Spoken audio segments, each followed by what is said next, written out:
하나님 말씀 마태복음 13장 53절에서 58절의 말씀입니다.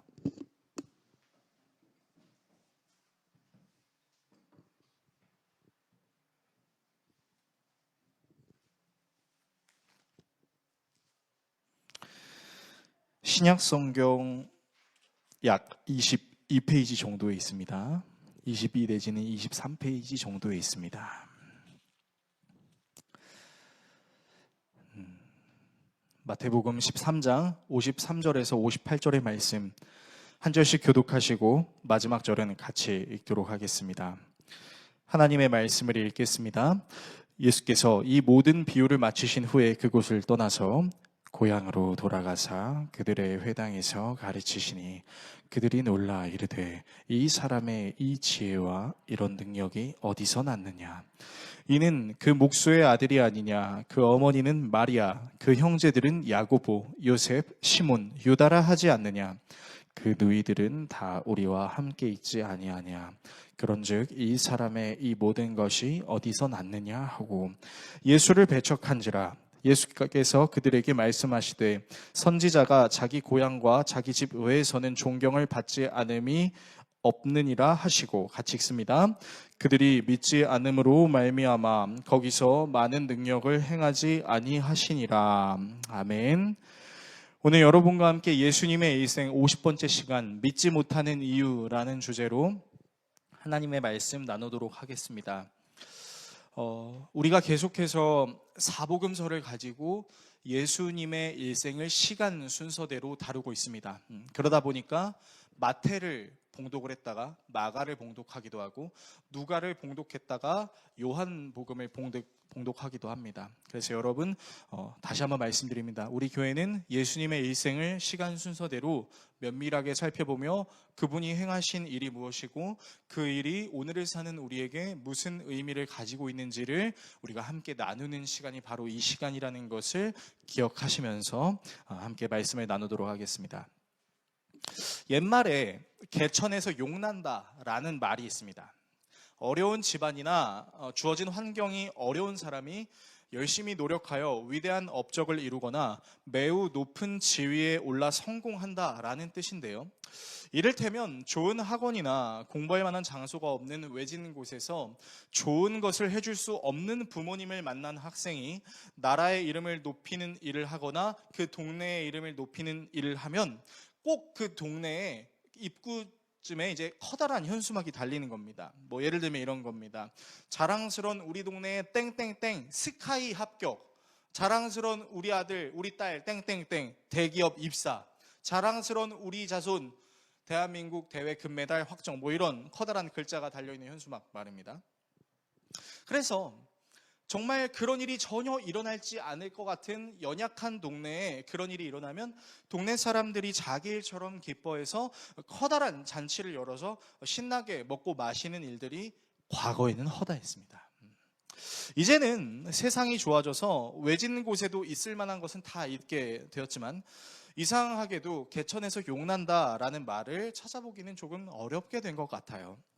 부모의 부대물림 현상, 수저 계급론, 암울한 현실 등으로 기득권의 호의호식에 서민들이 상대적 박탈감을 느끼는 경우는 더 많아지고 사회적 불평등이 고착화되기 시작하면서 이런 의식이 점점 만연해지기 시작하고 설사 개천에서 용이 난다 하더라도 그 용을 칭찬해주거나 자랑으로 여기기보다는 도리어 비교의 수단으로 삼고 축하해주지 못하고 배아파하는 현상들이 더 많이 늘어난다라는 것입니다.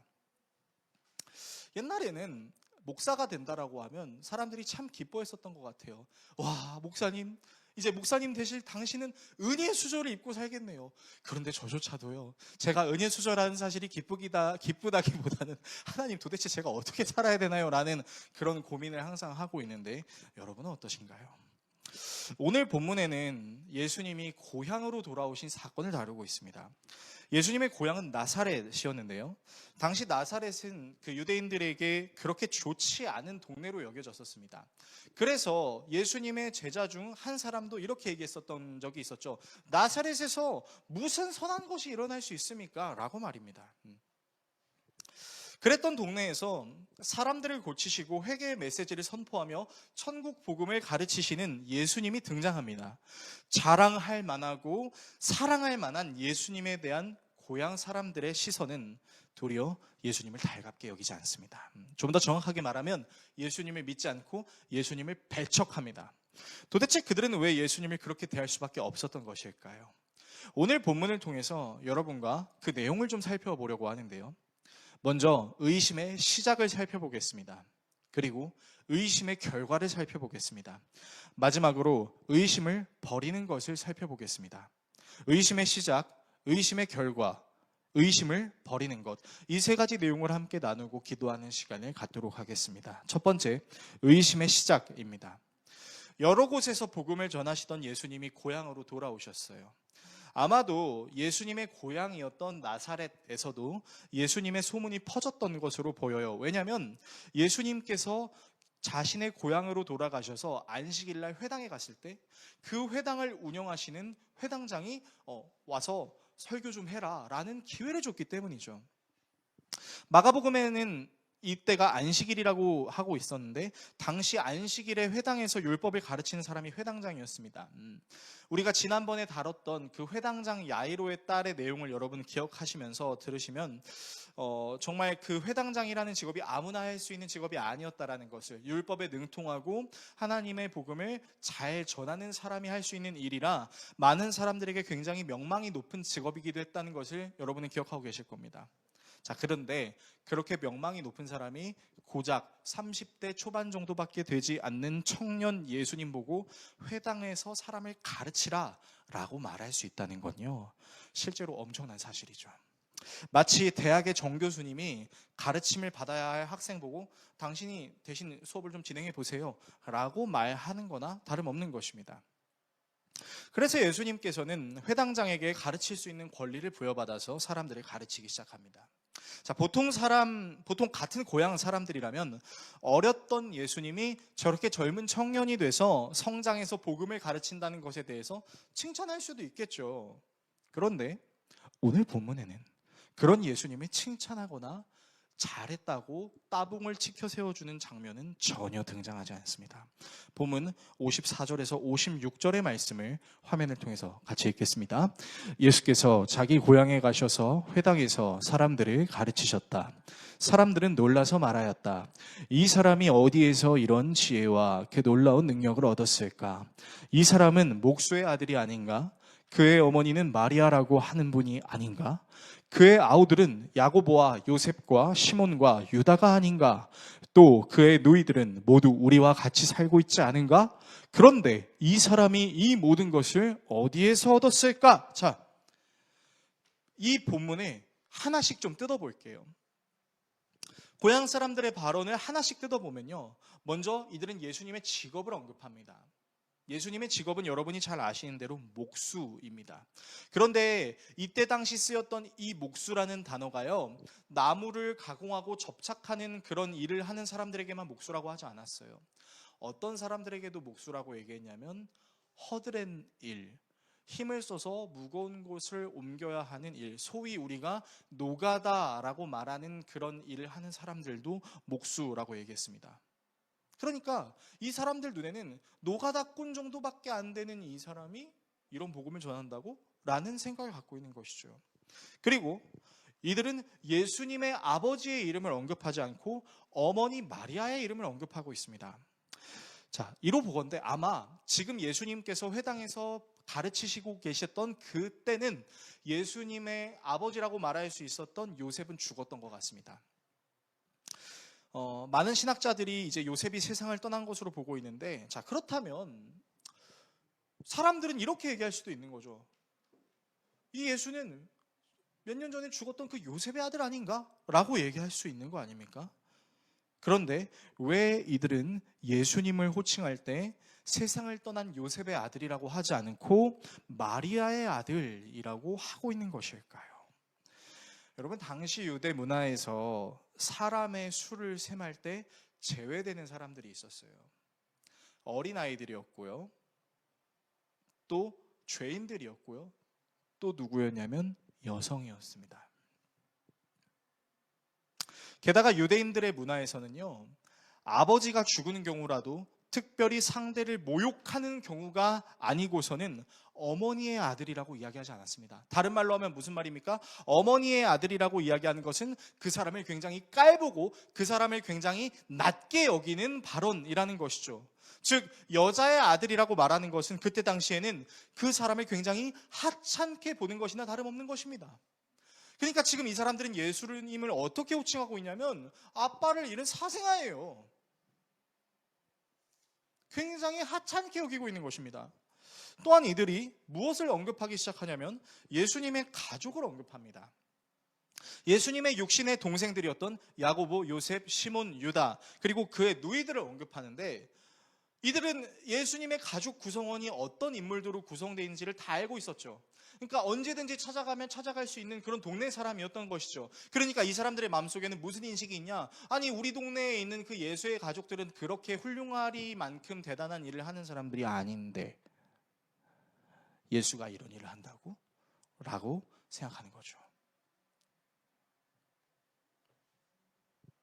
이들은 예수님의 직업, 예수님의 출신, 예수님의 가족 구성원들을 배경을 바라보면서 예수님의 지혜와 능력을 궁금해하는 것이 아니라 의심하고 불신할 뿐만 아니라 이것을 어떻게 행하냐면요, 서로 말해요. 야, 근데 저 예수 목수 아니야?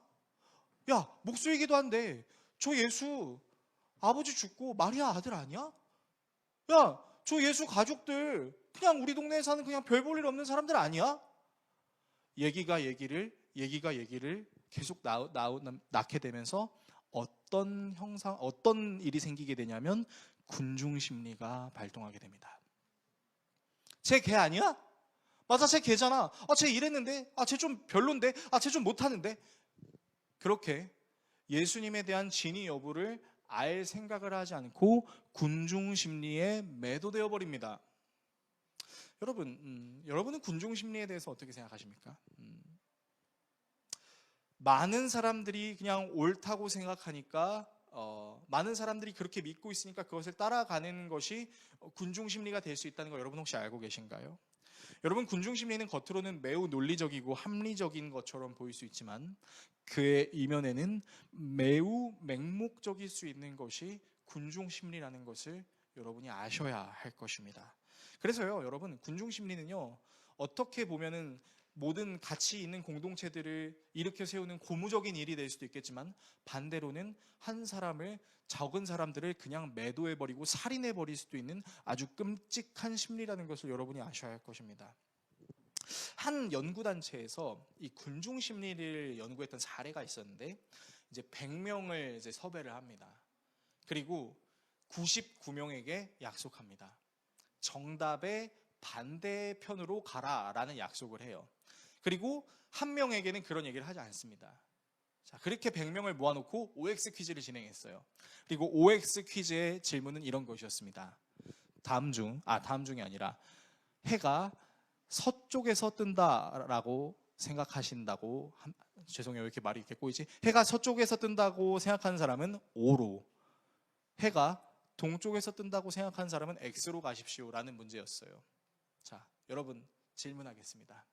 해는 어디서 떠요? 여러분? 해는 어디서 뜨죠? 왜 아무 말도 못하는 거죠? 여러분, 이거 기본 상식이잖아요. 동쪽에서 뜨잖아요. 우리는 이걸 기본 상식이라고 믿고 있습니다.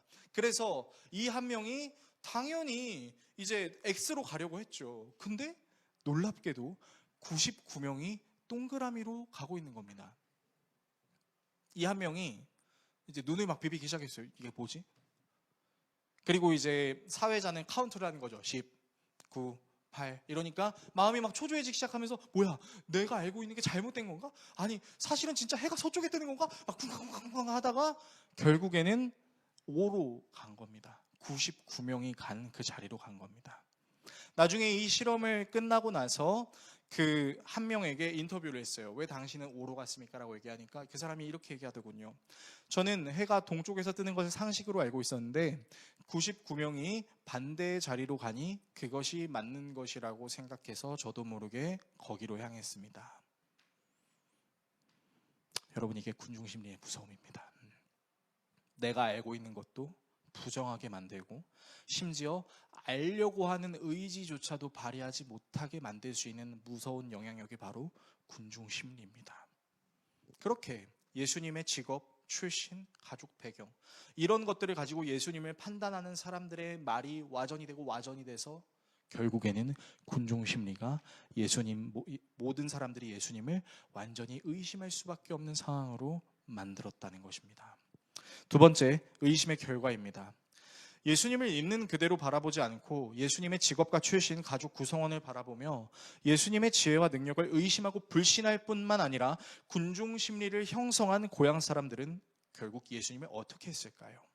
본문 57절에서 58절의 말씀을 개역개정으로 화면을 통해서 읽도록 하겠습니다. 이게 개역개정이 좀 더 신랄하게 번역이 되어 있어서 이 부분은 개역개정으로 읽겠습니다. 같이 읽습니다. 예수를 배척한지라.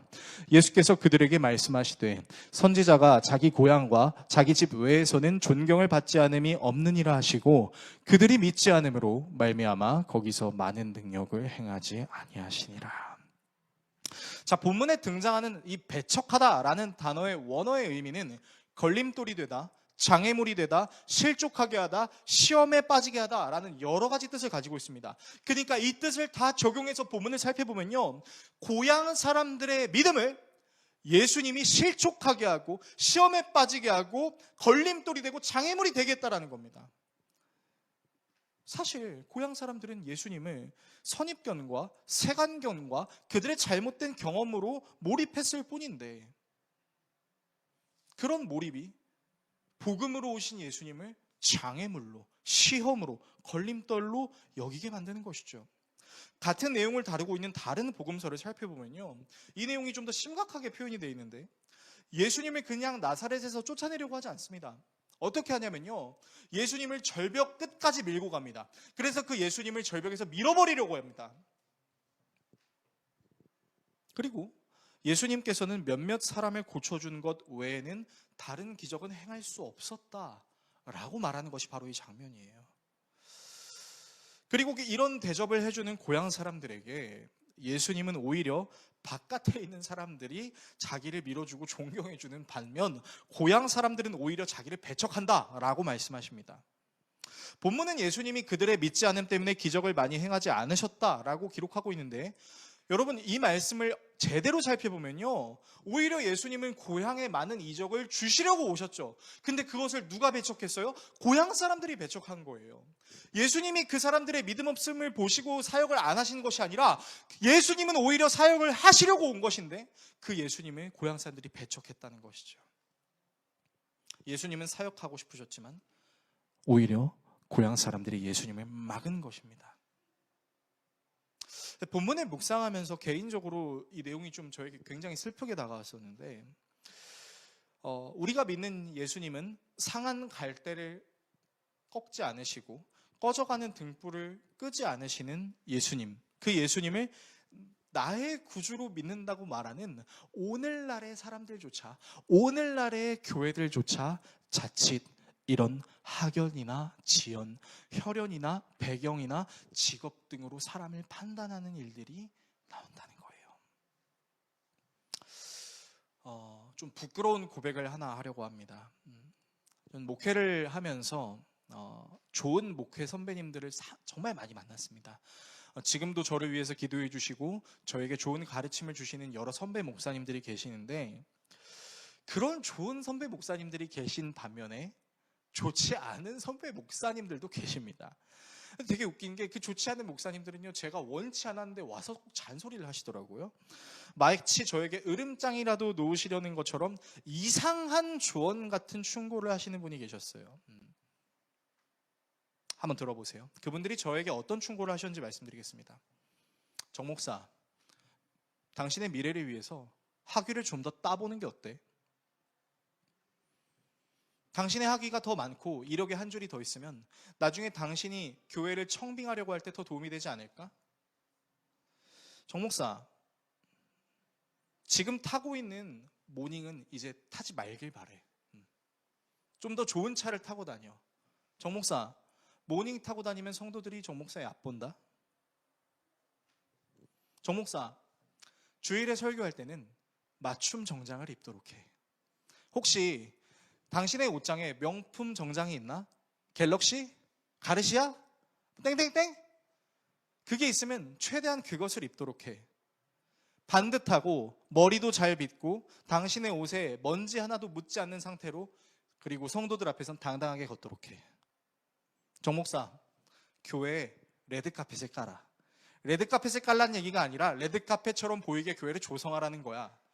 레드카펫을 깔면 거기에 어울리는 사람이 오기 마련이지. 제가 그 말들을 듣고 진짜 깜짝 놀랐습니다.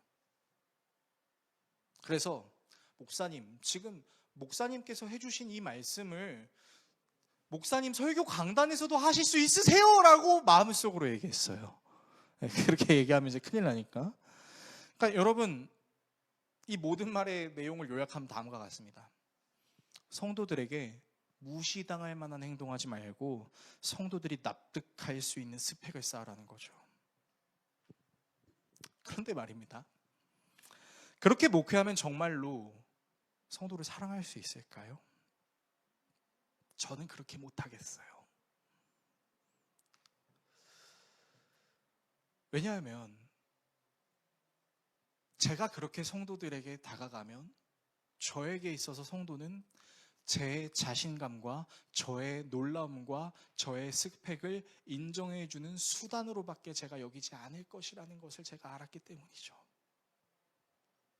그리고 실제로 부교육자 시절을 하면서도 정말 좋은 성도님들을 만나서 저는 성도님들의 많은 사랑을 받았던 경험이 있습니다. 근데요, 정말 솔직하게 얘기할게요. 진짜 달콤해요. 여러분, 성도님이 목사님 책 좀 읽어보세요 하고 봉투에 돈 꽂아서 주시는 거 봤잖아요? 좋아요. 행복해요. 제가 뭐라도 된 것 같은 느낌이 들어요. 그리고 기도의 자리에 와서 이런 썩을 쓰레기 같은 나 자신 같은 이라고 반성하지만 다음에 또 성도님을 만나면 저도 모르게 기대하게 돼요. 어떤 주머니를 또 주시지 않을까. 제가 그렇게 썩어가더라고요. 제가 설교를 열심히 잘 준비하고 제가 사역을 잘해서 성도들에게 인정받기 시작하잖아요. 그러면 제가 진짜 잘난 사람인 줄 알더라고요. 성도를 생각하고 성도를 위해서 기도하는 삶을 사는 것이 아니라 성도를 나를 찬양하는 수단으로 여기게 되더라고요. 그래서 어떤 일을 했었냐면 어떤 성도님이 제 설교를 듣다 졸고 있었습니다. 근데 저도 모르게 이런 얘기를 해버렸어요. 성도님! 지금 하나님의 말씀을 증거하는데 졸음이 말이 됩니까? 안 됩니까? 라고 말하면 안 되겠죠? 라고 얘기했지만 여러분, 그 성도님이 얼마나 상처를 받으셨겠어요. 저는 하나님의 말씀을 증거하는 사람이라기보다는 하나님께서 그냥 저를 사용하시는 전 도구에 불과한 것인데 제가 그렇게 생각하고 그게 당연하고 마치 제가 그런 사람인 것처럼 착각하게 되더라고요. 왜요? 제가 사역을 잘하고 제가 설교를 잘하고 제가 목회를 잘했다라고 생각하는 저의 안일함과 교만, 그런 저의 스펙 때문에. 그리고 그 교만이 거기서 끝나는 것이 아니라 개척을 하는 과정에서도 발현이 되더라고요. 야, 정 목사야, 너 대형교회에서 오퍼들 받고 정말 큰 무대에서 찬양 인도라는 경험도 있으니까 너 어디 가서 그 오퍼 받은 그 경험으로 개척하면 너 잘할 수 있지 않겠어? 다른 목사들보다 네가 잘하지 않겠어? 저 동네에 많이 달려있는 저 십자가들의 교회분들보다 너는 잘나지 않겠어? 라는 자기 위로를, 이상한 위로를 하고 있더라고요. 그리고 개척하고 제대로 뼈를 맞았습니다. 아, 나는 진짜 아무것도 아니고 나는 진짜 하나님의 은혜 없이는 아무것도 아니라는 존재라는 것을 말입니다. 저는 사실 신학학위를 솔직히 더 공부하고 싶은 생각이 있습니다. 박사 과정을 밟고 싶은 생각도 있어요. 여러분, 제가 그렇게 머리가 나쁘진 않습니다. 제가 머리가 나쁜 것처럼 보이지만 사실 제가 공부를 그렇게 못하진 않았어요. 그런데 제가 신학학위를 더 따지 못했던 이유는 제가 섬기고 있던 영혼들을 더 섬겨야 되고 해야 할 사역들이 너무 많았기 때문입니다. 저는 모닝을 계속 끌고 다녔을 것입니다. 그 모닝은 정말 제가 사랑하고 소중하게 여기는 성도가 제가 교통사고 났을 때 박살난 차를 긍휼히 여겨가지고 저에게 자신이 끌고 다니는 모닝을 줬거든요. 근데 그 모닝을 계속 끌고 다니고 싶었어요. 근데 이제 모닝을 못 끌고 다니게 됐어요. 왜요? 이제가 아니라 이제 수개월 전에 이제 모닝을 못 끌게 다니고 되는데, 그 이유가 뭐냐면 제 처남이 제 모닝을 빌려가가지고 엑셀레이터를 너무 세게 밟아가지고 엔진 미션이 나가버렸기 때문이에요. 그래서 이제 더 이상 저는 모닝을 끌지 못하게 되고, 이제 아내와 함께 이제 몇 년간 할부로 구매한 이제 차를 끌고 다니고 있는데, 저에게도 맞춤 정장은 있습니다. 그러나 저는 그 맞춤 정장만을 입진 않습니다. 저를 사랑해서 제가 강도사 인호 받았을 때, 목사 안수 받았을 때 저를 너무나 사랑해 주시던 성도님들이 정말 어려운 상황을 살고 계심에도 불구하고 하나님의 말씀을 증거하는 전달자가 됐다는 이유만으로 저에게 사주셨던 그 옷들을 저는 입고 서 있습니다. 지금 이 정장도 마찬가지입니다. 저는 우리 교회를 너무나 사랑합니다.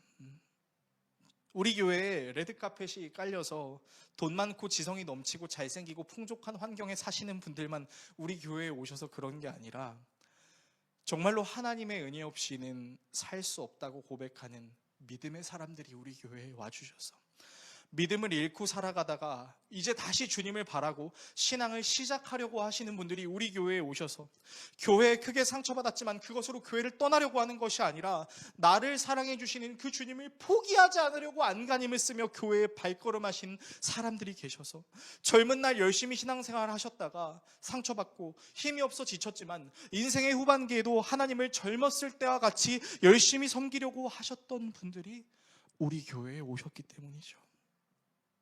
그리고 그분들이 아무런 스펙도 없는 저를 사랑해 주시고 새파랗게 젊은 목사를 교회를 심호하는 목사로 인정해 주시고 부족한 저의 목회를 잘 누려주시기 때문에 사실 전 너무나 행복합니다. 이게 저만의 행복이 아니라 우리 모든 성도들의 행복이었으면 좋겠습니다. 물론 성실한 목사, 공부하는 목사, 최선을 다하는 목사로 당연히 살아가야 할 것입니다. 그러나 그것이 단순히 나 자신의 스펙을 늘려 더 나은 목회를 하기 위한 수단으로만 적용해야 될 것은 아니죠. 여러분, 제가 최선을 다해 목회해야 되는 이유가 뭔지 아세요? 그리고 여러분이 최선을 다해 신앙생활해야 되는 이유가 뭔지 아세요? 그 이유는 똑같습니다. 나를 향한 주님의 사랑은 그 누구도 흉내낼 수 없었던 하나님의 열심이었기 때문이죠.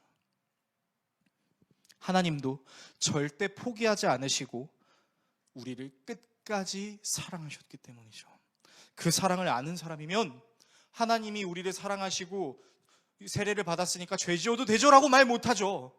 하나님이 나를 끝까지 사랑하셨으니 끝까지 사랑하신 그 주님도 나 역시 끝까지 사랑하기를 원합니다 라고 말할 수 있어야 하는 것이죠. 의심의 결과는 참혹했습니다. 그리고 어쩌면 우리도 그런 의심을 할 수 있을지도 모르겠습니다.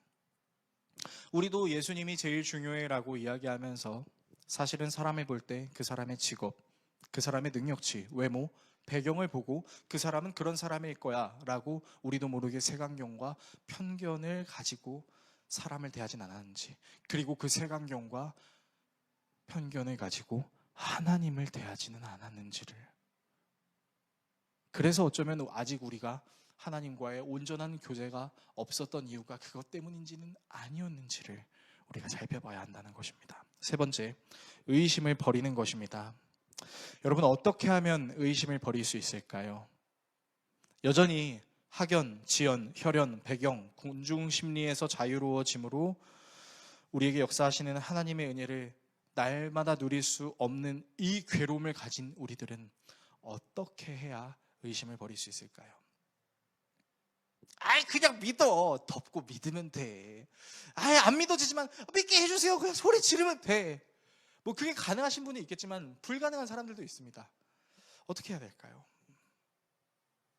먼저 내가 가진 지식으로 모든 것을 판단할 수 없다라는 것을 인정함과 동시에 세상이 우리에게 만들어준 일종의 기준 역시 완전하지 못하다라는 것을 우리는 이해해야 합니다.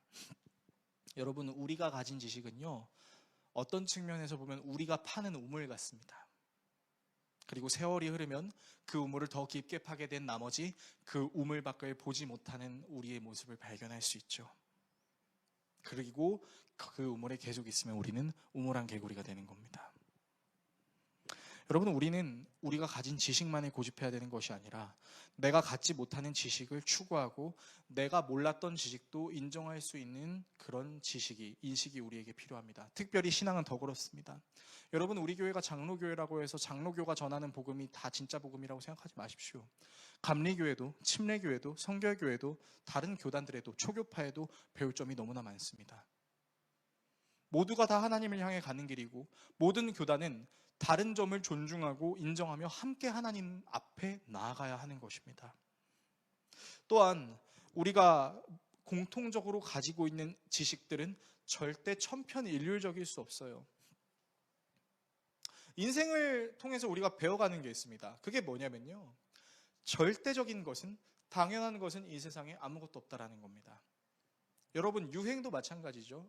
뭐 신발, 옷차림 같은 거요, 되게 웃긴 게 새로운 게 없습니다. 제가 고등학생 때 이제 나팔바지라는 것이 유행하기 시작했는데요. 요즘 고등학생들이 그 이제 일자바지, 통바지, 나팔바지 되게 많이 입고 다니더라고요. 유행은 돌고 돌아요. 어느새 또 복고라는 이름으로, 레트로라는 이름으로, 앤티크라는 이름으로 또 돌겠죠. 옷차림뿐입니까? 말도, 생활도 마찬가지입니다. 과거에는 옳다고 여겨졌던 것들이 현재에는 옳지 않다고 여겨지기도 하지만 미래에는 또다시 옳다고 여겨질 수도 있을 것입니다. 문제는 그걸 우리가 인정하지 않는 것이죠. 우리네 어른들, 특히 우리 자매 어른들께서는 정말 힘들고 어려운 시대를 사셨다라는 생각이 듭니다. 그래서 요즘 젊은 시대를 살아가는 여성들을 보면 좀 부럽다라는 생각이 들 수도 있을 것 같아요. 근데 그렇다고 해서 계속해서 세상이 평등하냐? 그렇지 않을 겁니다. 또다시 이상한 세대가, 또 이상한 시대가 올 것입니다. 더불어 우리의 신념을 군중심리에 파묻혀서는 곤란할 것입니다. 군중심리는 모든 사람의 마음을 하나로 불러일으키는 커다란 효과를 나타낼 때도 있지만 한 사람을 바보로 만들어버리는 아주 무서운 효과를 나타낼 때도 있습니다. 여러분, 우리의 신앙은 군중심리가 아니에요. 예수 믿읍시다! 한번 믿어볼까? 예수 믿어, 좋아. 믿을까? 그래. 여러분, 청소년 수련회에서 얼마나 많은 군중심리들이 나타나는지 아세요? 사실 청소년 수련회뿐만 아니라 다른 수련회들도 마찬가지입니다. 그 한국 특유의 수련회 문화가 있어요. 어떤 문화냐면요, 일단 울어요. 갑자기 인도자가 분위기를 형성합니다. 특히 청소년 사역을 하시는 분이 자주 쓰는 이제 팁이 있습니다. 여러분께 공개해 드릴게요. 얘들아, 너희 아빠 엄마를 생각해봐. 너희 아빠 엄마가 얼마나 그렇게 고생하면 너 이렇게 어때? 엄마, 아빠. 그 너희 엄마 아빠를 살게 해주신 분이 누구야? 하나님. 그러면서 성령 임재한 줄 알아요. 그런데 수련회 끝나면 어떻게 돼요? 언제 그랬냐는 듯이 다시 원상태로 복귀되지 않습니까? 여러분, 많은 청소년들이 어디에서 엄청나게 무너지는지 아세요? 대입하고 나면 다 무너져요. 그렇게 성령 받고 그렇게 내가 뜨거운 사람인 줄 알았는데 성령의 주님을 받다가 다른 주님을 본격적으로 받기 시작하면서 다른 DNA의 은혜를 받기 시작하면서 막 와르르 무너집니다. 제가 얼마나 많이 봤는데요. 오늘 성령님이 임재하실 것입니다. 다른 날에는 성령님 임재 안 했어요?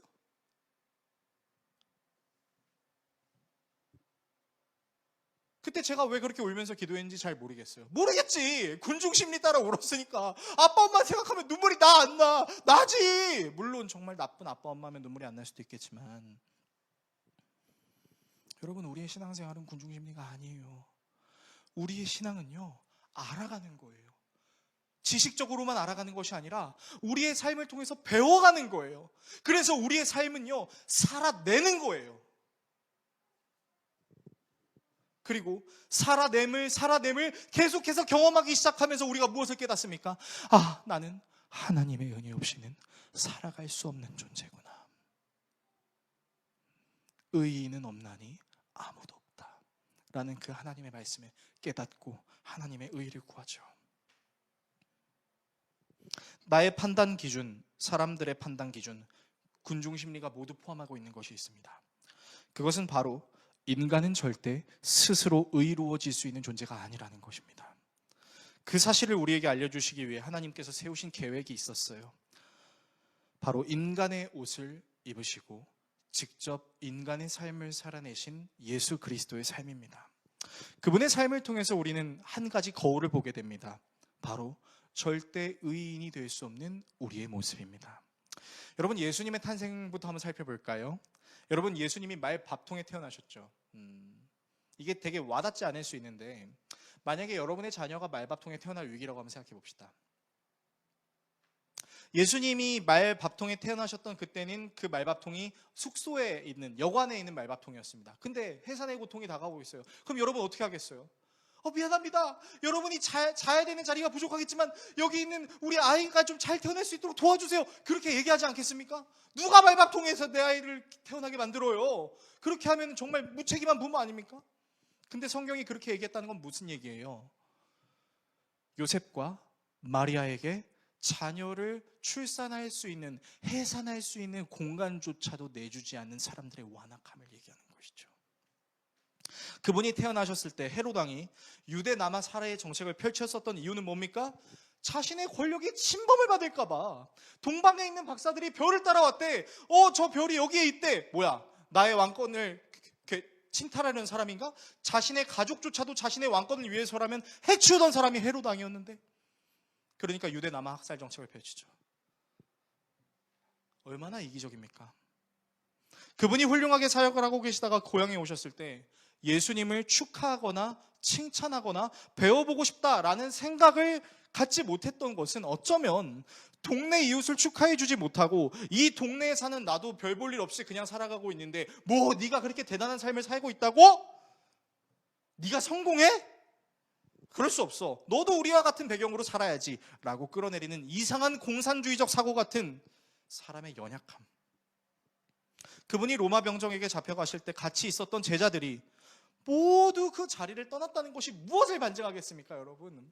3년 동안 예수님과 함께 먹고 마시고 배우고 했어도요, 나한테 칼 들어오면 그냥 버릴 수 있는 게 인간이라는 거예요. 여러분, 우리가 친일파를 함부로 비난해서는 안 되는 거 아십니까? 만약에 우리에게 그런 순간이 있었다고 하면 생각해 보세요. 물론 정말 악한 마음으로 일본에게 우리나라를 넘긴 사람들도 있었겠지만, 여기서 내가 창씨 개명을 하지 않으면, 여기서 내가 일본 편을 들지 않으면 내 가족들을 저 사람들이 죽이면 나는 어떡해 라는 마음으로 그 사람들의 편을 들었던 사람을 우리가 어떻게 함부로 비난해요? 우리에게 그런 일이 일어난다면 우리는 눈 하나 깜짝 않고 그렇게 행동할 수 있다라고 누가 결단할 수 있겠습니까?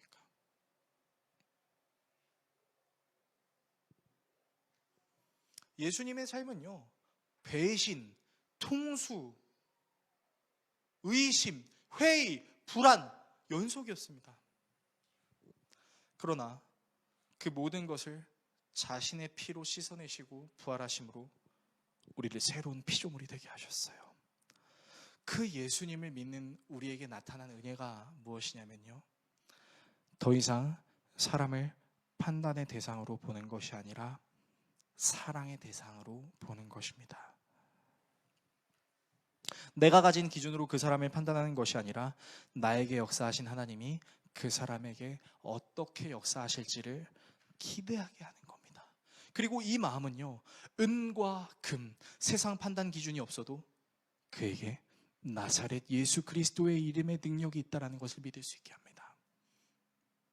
날 때부터 걷지 못하고 성전 미문에서 그저 성전에 들어가기를 바랬던 그 안진뱅이에게 금과 음은 없거니와 내게 있는 이것을 너에게 주노니 나사렛 예수 그리스도의 이름으로 일어나 걸으라.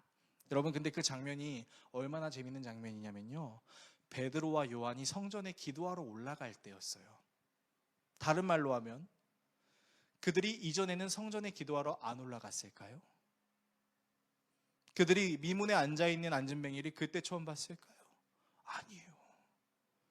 베드로와 요한도 거듭나기 전에 그를 봤습니다. 하지만 그에게 예수 그리스도의 이름을 전해줄 수 있는 인식과 마음은 없었던 것이죠. 여러분, 예수 그리스도의 이름의 은혜를 믿는다는 건 이런 겁니다. 더 이상 우리의 판단 기준도, 세상의 기준도 우리를 다스리시는 것이 아니라 모든 것을 가능하게 하시는 그 예수 그리스도의 이름이 나에게 능력이 된다는 것. 여러분, 예수님은 이것을 알게 하시기 위해서 당신의 피로 의심할 수 있고 판단할 수 있는 우리의 모든 연약함을 씻어주시고 부활하심으로 우리에게 역사하셨다라는 것입니다. 설교를 정리하겠습니다.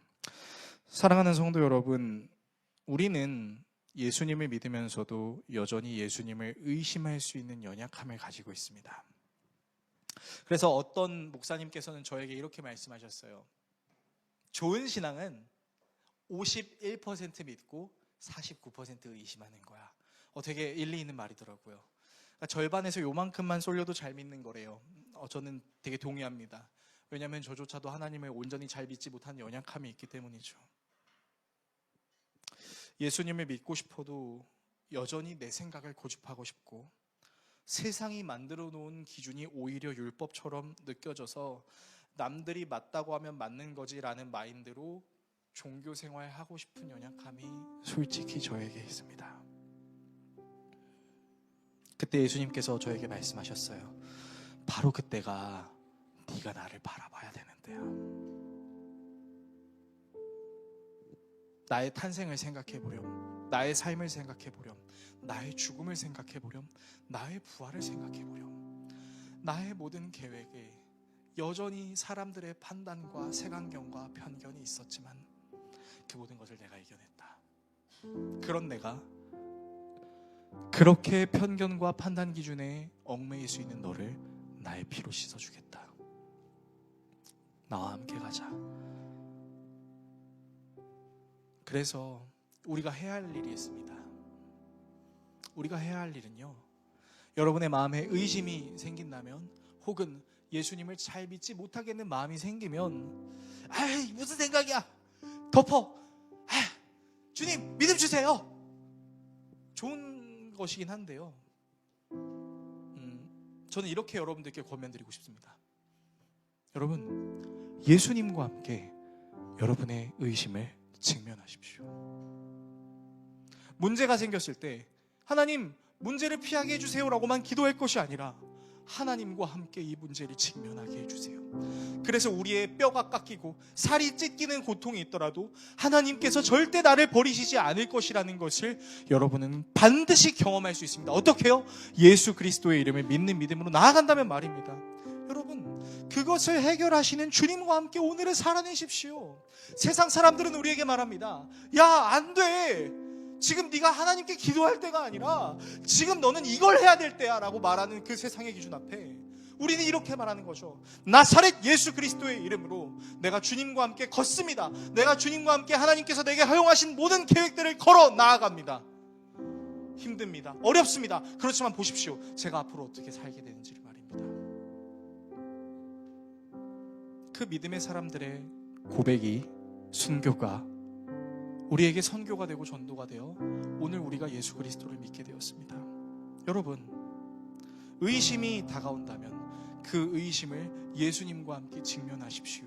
그리고 여러분들의 의심을 확신으로 바꿔주시는 예수 그리스도와 성령의 사역을 사모하십시오. 그리고 여러분들에게 역사하셨던 그 하나님의 역사하심을 절대 잊지 마십시오. 하나님은 에베네셀 하나님이시거든요. 여러분의 과거에 역사하셨던 그 하나님은 과거에만 머무르고 계신 것이 아니라 현재에도 앞으로도 여러분들이 겪어보지 못했던 새로운 모습으로 여러분들에게 역사하실 것이기 때문입니다. 그러므로 하나님께 고백합시다. 하나님, 나의 믿음 없음을 도와주세요. 예수님, 나의 믿음 없음을 도와주세요. 성령님, 나의 의심함을 도와주세요. 그렇게 도와주시는 주님의 경험함으로 여러분의 믿음이 장성한 그리스도의 분량으로 인도되는 놀라운 은혜가 있기를 예수 그리스도의 이름으로 축원합니다. 기도하겠습니다.